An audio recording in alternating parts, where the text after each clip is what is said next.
नमस्कार, मी डॉक्टर बबिता पाटील. तर आजच्या या व्हिडिओमध्ये गंडूश म्हणजे ऑइल पुलिंग हे कसे करावे हे पाहणार आहोत. तर सर्वप्रथम सकाळी उठल्यानंतर जेव्हा आपले पोट साफ होते त्यानंतर दंत धावन करून म्हणजे दात घासून झाल्यानंतर उपाशी पोटी हे करावे.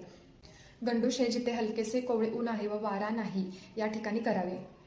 गंडूश करण्यापूर्वी आपल्या मानेला व खांदेला हलकासा शेक देऊन मर्दन करावे व नंतर गंडूसाठी वापरले जाणारे हलकेसे कोमट तेल तोंड गच्च भरेपर्यंत भरावे व नंतर किंचित मान वर करून ते तसेच तोंडामध्ये धरावे.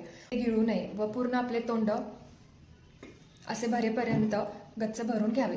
व हे गंडूश किंवा हे जे तेल आहे ते किती वेळ धारण करावे, तर जेव्हा आपण हे धारण करतो त्यानंतर काही वेळाने आपल्या तोंडामध्ये थोडासा स्त्राव आल्यासारखे जाणवतो किंवा आपल्या डोळ्यातून थोडंसं पाणी येणं सुरू होते, त्यावेळी ते बंद करावे. व किंवा आपल्याला ते सहन होत नसेल, जास्त ताण आला तर ते नक्कीच बंद करावे. कमीत कमी 5 मिनिटे करावे व जास्तीत जास्त 10 मिनिटे करावे.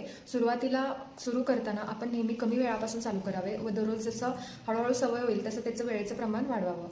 तर उद्याच्या मी माझ्या व्हिडिओमध्ये गंडूश ऑइल पुलिंगचे फायदे सांगणार आहे. धन्यवाद.